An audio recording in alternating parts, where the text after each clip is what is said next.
Bonjour, donc une petite brioche fait avec, en partie fait avec la machine à pain, comme je vous ai, de chez Lidl, comme je vous avais dit, on pouvait faire une partie dans la machine à pain et une partie autrement. Donc voilà, là j'ai fait une brioche, en partie avec la machine à pain, donc le pré-pétrissage, parce qu'il faut un pétrissage assez long, hein.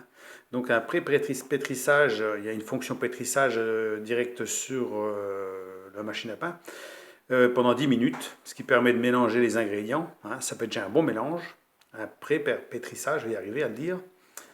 Et ensuite, vous le mettez sur le programme 3, donc farine de blé en général, pétrissage de pâte lourde, jusqu'à la deuxième, au deuxième pétrissage où il va y avoir un bip sonore pour ajouter les pépites de chocolat. Et là, on met les pépites de chocolat, ça continue à mélanger. Et ensuite, une fois que tout ça c'est fait, c'est terminé, vous sortez la pâte et vous la mettez dans un moule, un petit moule comme ça. Voilà. Ce qui permet à ce moment-là de le faire cuire au four à 170 degrés pendant une vingtaine de minutes, 25 minutes. On n'a pas rajouté quelque chose dessus, hein. Elle est ambrée comme ça. Normalement, on peut mettre un jaune d'œuf ou ce qu'on veut pour éviter que ce soit plus une coloration pour la coloration. Là, on a la coloration naturelle. Voilà, donc pépites de chocolat, j'ai mis un paquet dedans de pépites de chocolat. Alors dans cette brioche-là, c'est simple, il n'y a pas d'eau, hein. On n'a que du beurre, de la farine. Alors j'ai 300 grammes de farine, hein, dedans, c'est uniquement, hein. Donc ça ne fait pas une grosse boule de pâte, hein. 300 grammes de farine. Vous avez de l'eau, pas de l'eau, du beurre, un peu de sucre, un peu de sel et de la levure et 3 œufs. Voilà. C'est tout ce qu'il y a dans cette brioche-là. C'est une recette qu'on a trouvée sur Internet. Donc, apparemment, ça fonctionne. On l'avait fait avant sans la machine à pain, en faisant direct avec un robot qui mélangeait. Ça marche aussi, mais avec la machine à pain, ça marche très bien, hein. La preuve, tout est prêt. Ce qui fait que quand vous avez sorti la pâte, vous la mettez dans le moule, vous faites des boules, hein. Vous mettez un plastique dessus, un genre de plastique, un film plastique. Vous la mettez dans un endroit assez chaud quand même de la maison. Vous laissez lever 2 heures. Il faut un temps de lever assez long, hein. Et ensuite, eh ben, dès que vous avez vu qu'elle double, voire facilement, qu'elle double facilement, il faut laisser bien monter, ben, vous préchauffez votre four à 170 degrés et vous enfournez la brioche. Voilà. Comme ça, ben, elle va continuer à gonfler, hein. Et donc, quand je l'ai mis, elle était à peu près au niveau du moule, hein. Donc, elle a monté de 2 cm, au moins 2 cm, hein. Donc, en plus. Voilà. Donc, pour une bonne brioche, il faut un bon pétrissage assez long, hein, c'est ça. Il faut que ça soit bien assez long. C'est pour ça que j'ai fait un pré-pétrissage sur la machine à pain. Et ensuite, quand on met en mode 3, ça veut dire en pétrissage long, bah, il pétrit encore 2 fois de suite, hein, donc assez longuement la pâte pour qu'elle soit le plus filante possible, hein, que ce soit comme une brioche qu'on achète.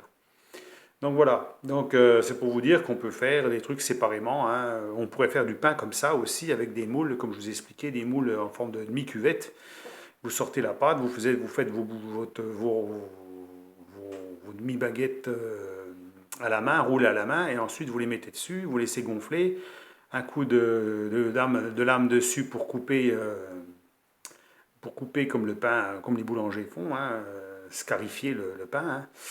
Et ensuite, bah, vous mettez ça dans le four préchauffé et puis vous faites cuire votre pain comme ça. Ce qui fait que ça vous fait des demi-baguettes au lieu de faire un bloc de pain, hein. Ça fera à peu près le même style que ça, hein. Pour ceux qui aiment bien la forme ronde et plus petite, hein. Ça veut dire que vous avez une cuisson qui est plus, c'est plus cuit encore, une mie qui est peut-être plus, voilà, moins dense, hein. Ça veut dire que vous avez moins de mie, quoi, hein. C'est sûr que ceux qui n'aiment pas trop la mie, on peut faire comme ça. Donc ça peut marcher aussi. Je ne l'ai pas encore fait sur le pain, mais je vais le faire aussi. Comme ça, je vous montrerai aussi comment ça, le résultat quand je le ferai, hein. Comme ça, bon, on peut faire toutes sortes de choses, hein. Voilà. Donc c'est ce que je voulais montrer. Alors je ne sais pas si je vais vous montrer la dégustation parce que là, il sort du four, il est chaud, hein. Il est bouillant. Alors donc, j'ai pas la caméra thermique pour vous montrer, mais il sort du four, hein. Donc voilà, pour l'instant, on laisse refroidir. Et puis on va peut-être faire une petite tranche tout à l'heure là pour voir ce que ça donne. Donc c'est de la brioche à pépites de chocolat, hein, donc il n'y a rien de particulier, hein. Donc pas d'eau à l'intérieur, hein. Par contre, alors, l'astuce, parce que dans la recette, ils mettent que de la levure fraîche. Moi, j'ai pas mis de levure fraîche, j'ai mis de la levure en sachet. Sachant que l'avantage de la levure en sachet, c'est que ça se conserve très longtemps, contrairement à la levure fraîche qui se conserve en général dans les 15 jours maximum, 15 jours, 3 semaines maximum, hein. Donc il faut la consommer assez rapidement, on est obligé de mettre 2 fois plus que la quantité qu'il donne par rapport à la levure sèche, hein. Alors quand on utilise de la levure sèche, on veut dire en sachet, il faut l'activer avant dans de l'eau. Ça veut dire que vous mettez un tout petit peu d'eau, vous mettez vos sachets dedans, peut-être, je sais pas, 2 cuillères à soupe d'eau, un peu tiède, hein, et vous la mélangez dedans pour faire une espèce de pâte un peu liquide, hein, que vous allez ajouter dedans. Parce que si vous la mettez directement en poudre, directement sur le mélange, eh ben, ça ne va pas monter. On a déjà fait l'expérience, ça ne marche pas. Donc, à mon avis, il faut l'activer. Parce que comme c'est du beurre, il n'y a pas d'eau, comme du pain, il y a de l'eau. Là, il n'y a pas d'eau. Donc forcément, ben, la levure, elle a du mal à prendre. Donc, je vous conseille de faire ça. Activez votre levure fraîche avant, votre levure sèche avant, dans un tout petit peu d'eau légèrement tiède, on va dire dans les 25-30 degrés, hein, à peu près, hein, pas froide bien sûr. Vous la mélangez avec une petite cuillère, qu'elle soit bien diluée, puis après vous ajoutez ça dans votre mélange. Voilà. Et là, vous allez voir que ça marche. Donc voilà. Elle laissez suffisamment longtemps pour lever, hein. Là, il y a 2 heures de lever avant de la mettre au four, hein. Donc ça, c'est long quand même, hein. Hein, on voit tout de suite. Alors bien entendu, là en ce moment, il ne fait pas si chaud que ça. On n'est pas dans des températures d'été, donc même à la maison, il fait 22 degrés. Donc on n'a pas une température idéale pour faire monter ces genres de choses, hein. Hein, on aurait 25 degrés ou plus, on aurait une levée plus rapide. Donc ça joue aussi, hein. Donc voilà, je vous laisse donc à vos commentaires, hein. Donc bah, la dégustation, je la ferai moi-même, bien sûr, hein, bien entendu, hein. Mais bon, je peux vous garantir qu'elle doit être très très bonne, hein. Elle doit être très bonne à consommer. J'en ai déjà fait de la comme ça, elle va très bien. Donc, mais là, on passe par la machine à pain qui est très bien puisqu'on a un pétrissage qui est beaucoup plus avec les 2 palettes là. Alors, faut aider un peu au départ, hein. Ça veut dire quand vous mettez en pré-pétrissage, vous prenez une spatule en plastique et puis genre spatule, vous savez, en silicone, en plastique, c'est un peu ça. Moi, c'est ce que j'ai fait. J'ai pris ça. Puis vous raclez les bords pour les mettre pour que les bords ben, reviennent vers le milieu quand ça pétrit, hein, que tout se mélange bien. Au départ, on fait un peu ça, parce que sinon, bah, il va y avoir toute la farine qui va se coller autour, et puis vous avez mélangé, et puis il y a des choses qui ne sont pas bien mélangées. Donc moi, j'ai fait ça au départ pour bien mélanger, un petit coup de ça risque pas de rayer rien du tout, c'est du plastique, hein. Et puis comme ça, on est sûr que tout est bien mélangé. Voilà. Alors, je ne sais pas si on ne fait pas ça, parce que vu comme il y a très peu de farine, on a que 300 grammes de farine, eh ben, la boule ne va pas coller forcément partout. Donc elle ne va pas entraîner toute la farine qu'il y a autour. Donc pour être sûr que toute la farine soit bien collée dans la boule, hein, que tout soit bien mélangé, un petit coup de ça tout autour. Vous pouvez utiliser bien sûr le couvercle de la machine à pain ouvert, il n'y a pas de problème, hein. À ce moment-là, puisqu'on ne chauffe pas, hein, on ne fait que du pétrissage. Donc à ce moment-là, bah, vous faites ça, puis c'est bon. Voilà, c'est ce que j'ai fait. Donc eh ben, je vous laisse sur cette vidéo, dites-moi ce que vous pensez de ça, et puis ma foi, ceux qui veulent faire des brioches, eh ben, il n'y a pas de problème, hein, je vous dis. Hein, la seule chose qui n'a pas été faite avec le four, eh ben, c'est la levée, ne s'est pas fait dans le four, à la cuisson, c'est pas fait dans le four. Il n'y a que ça. Donc avec un four classique, on y arrive très bien, il n'y a pas de problème, hein. Moi j'ai un four micro-ondes qui fait chaleur tournante, marche très bien. Donc voilà, c'est bien doré, c'est impeccable. Voilà, donc je vous laisse sur cette petite vidéo. Dites-moi ce que vous pensez de tout ça. Et puis si vous voulez, si vous avez une machine à pain, bah, ma foi, vous pouvez vous y remettre, faire des brioches, faire du pain, faire des yaourts, faire voilà, de la pâte à tarte ou ce que vous voulez, pâte à pizza. Voilà, on fait plein de choses avec, hein, puisqu'on peut faire séparément, chaque chose bien séparément. Sur celle-ci, hein. Alors, je ne sais pas si elles font tout ça. Mais comme on peut pétrir séparément, on peut chauffer séparément, on peut faire plein de choses séparément, ça veut dire qu'on peut faire des choses manuellement et on n'est pas obligé de passer par un programme défini. Voilà. Donc c'est ça qui est bien, parce que bon, dans ces cas-là, c'est parfait, hein. Et quand on sort la boule, ben, en fait, ça colle coïncide pas, parce que bon, avec les ingrédients qu'on a mis dedans, c'est parfait, hein, juste comme il faut. Donc il suffit de la couper en morceaux, en boules. Et puis, alors elles sont pas égales, hein, les boules, on voit bien qu'il y en a, elles sont plus grosses que d'autres. C'est pas grave, hein, ça va se consommer quand même, hein. Donc maintenant, si vous voulez vraiment quelque chose de parfait, bon, vous faites ça en pesant les boules. Enfin bon, voilà, hein, donc c'est à vous de voir, hein. Nous, on s'en fiche, hein, c'est le résultat qui compte. hein, du moment que ça fonctionne, c'est le principal. Alors faites attention avec votre levure, hein, donc la levure sèche n'est pas la même chose que la levure fraîche, hein, qui n'a pas besoin d'être diluée quelque part, hein, parce qu'elle elle est déjà molle, donc elle va se mélanger à la pâte et ça va fonctionner, alors que la levure sèche ne marche pas. Voilà, il faut la diluer un petit peu avec de l'eau. Voilà. Donc ça c'est le conseil, hein. On apprend en faisant, hein, c'est le cas de dire, on apprend en faisant. Et puis ça fonctionne, voilà, donc il n'y a pas de problème.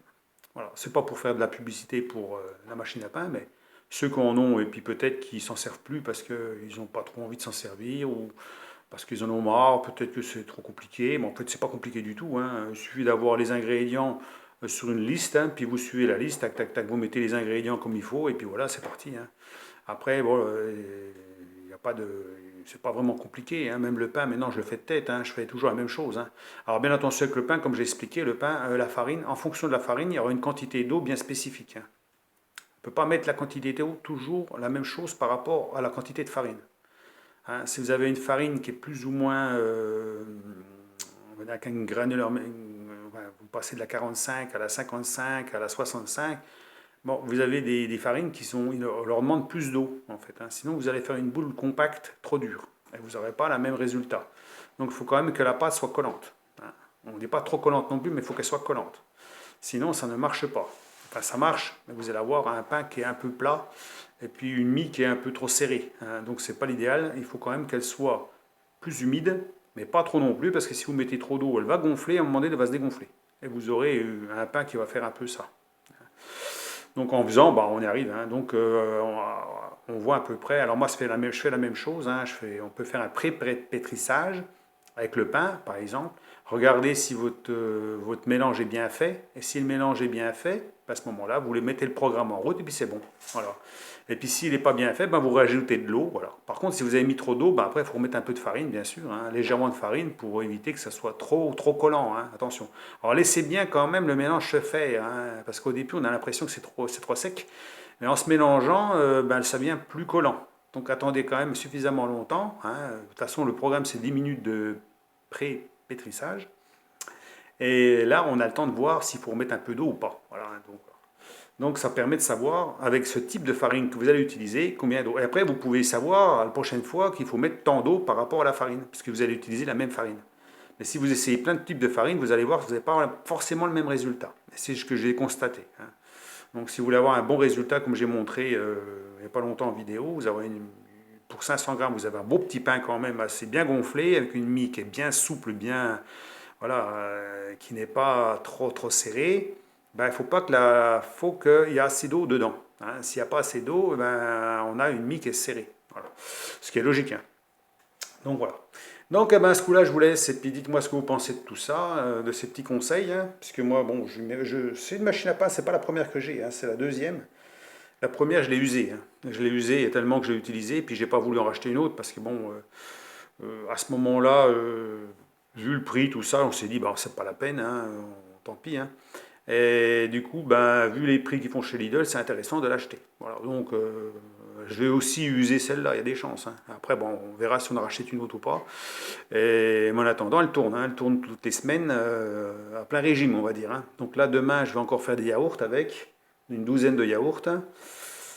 Et puis c'est parti pour la semaine, quoi. Et puis sûrement les pains, pas de trop parce que j'en ai fait deux d'affilée là, alors j'en ai pour un petit moment, hein. Donc le pain, quand vous en avez fait quelques-uns d'avance, vous ne les consommez pas au fur et à mesure, hein. C'est un peu long de consommer tout rapidement, voilà. Donc allez, ce coup-là, je vous laisse. Allez, bonne journée, bonne soirée plutôt. Allez, au revoir.